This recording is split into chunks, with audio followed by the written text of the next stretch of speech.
हरिड़ाखंडी अंचलर द्वारिकानगर ठारे चली विवेकानंद संस्कृति मेला परिसर में ओडिशार अन्यतम प्राचीन एवं प्रतिष्ठाता अग्रणी साहित्य अनुष्ठान विक्षिप्ता साहित्य प्रतिष्ठान बुगुड़ा गंजाम तरफ आलोचना चक्र संवर्धना सभा एवं सारस्वत बंधु मिलन आयोजित हो जाइछि।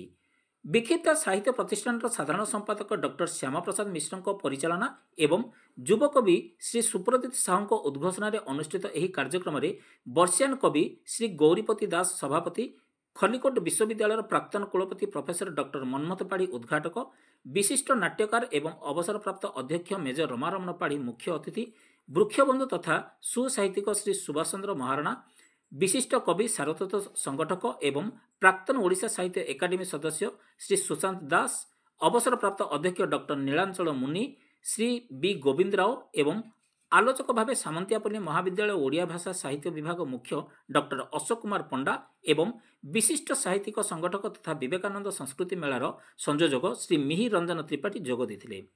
प्रथम पर्यायर गजपति, रायगड़ा एवं गंजाम जिलार 18 जन वर्षियान सारस्वत साधकों जीवनव्यापी साधना एवं कृति विक्षिप्ता सम्मान प्रदान करा सह कवि श्री मनोज कुमार भोई टीकावाली, ओडिया कविता संकलन परिभाषा एवं वैषयिक छात्री सुश्री शुभस्मिता पंडा छत्रपुर, इंग्राजी गल्प संकलन क्रॉनिकल टाइम्स अतिथि मानक द्वारा उन्मोचित होइथिला। साहित्यिक डॉक्टर लक्ष्मीनारायण दास द्वितीय पर्यायर सभापति, प्राचीन साहित्य संसदर प्रतिष्ठाता संपादक श्री बंशीधर सेठी एवं सुसंगठक इंजीनियर श्री विजय चंद्र मिश्र एवं वरिष्ठ कवयित्री एवं विक्षिप्ता साहित्य प्रतिष्ठान संपादिका श्रीमती वंदना पंडा अतिथि भाव जोगदी अतिथि कवयित्री मानक मार्गदर्शन करथिले। एही पर्यायर अतिथि कवि एवं कवयित्री मानक विक्षिप्ता बंधु एवं आम विक्षिप्ता आमरी स्रष्टा सम्मान में सम्मानित करा। कार्यक्रम में विक्षिप्तार संपादक श्री वैष्णव चरण दास स्वागत एवं उपसभापति श्रीमती प्रभाती मंजर बेहरा धन्यवाद अर्पण करथिले।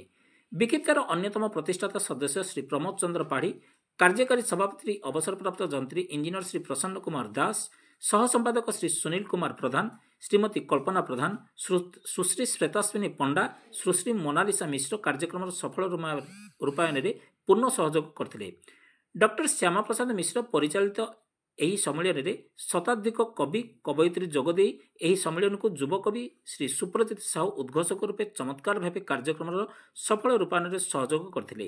यही अवसर में 37 वर्ष में पाद देवाक जाइथिया विक्षिप्ता साहित्य प्रतिष्ठान ब्रह्मपुर शाखा कार्यालय शुभारंभ करा। ब्यूरो रिपोर्ट, आंचलिक वार्ता। मो ना डॉक्टर श्याम प्रसाद मिश्र, अवसरप्राप्त अध्यक्ष एवं प्रतिष्ठाता सदस्य विक्षिप्ता और साधारण संपादक विक्षिप्ता, अवसरप्राप्त अध्यक्ष रिटायर्ड प्रिंसिपाल। आज आम रोच आसंता एप्रिल विक्षिप्ता 36 वर्ष पूर्ति 37 वर्ष आरंभ हो। तेणु 37 वर्ष आरंभ पूर्व में विभिन्न जगार संवर्धना कार्यक्रम, कविता पाठोत्सव, तापर सारस्वत बंधु मिलन, पुस्तक उन्मोचन एवं सम्मानित जो अतिथि कवि मान सम्मानित करने कार्यक्रम दीर्घ 36 वर्ष कर तार अंश विशेष एवं 36 वर्षर शेष पर्यायर यह ब्रह्मपुर आम तृतीय कार्यक्रम।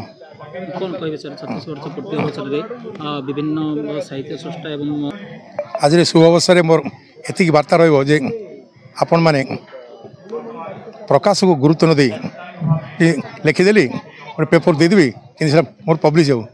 आग अध्ययन करूँ, बही किणतु, बही पढ़ु, लेखु एवं प्रकाश प्रकाशन दवा पूर्व निजे कविता बारंबार तक संपादित करूँ, जहाद्वारा कि लेखनी आपण समस्त शाणित हम एवं ओडिया भाषा साहित्यर प्रचार प्रसार या निश्चित साहाय्य करियो। नहले जो साहित्य खाली प्रसार बा प्रकाशन लक्ष्य लेखाई था केवल समाज उपर कौन प्रभाव पकाइब ना। तो मोर समस्त अनुरोध, निज कविता को, निज गल्प को, निज प्रबंध को निजे पढ़ी निजे आग बारंबार संपादित करूँ, वरिष्ठ लेखक मान संपादन दिंतु, तापर कौटी प्रकाश पाइब न पाइब से भिन्न कथा।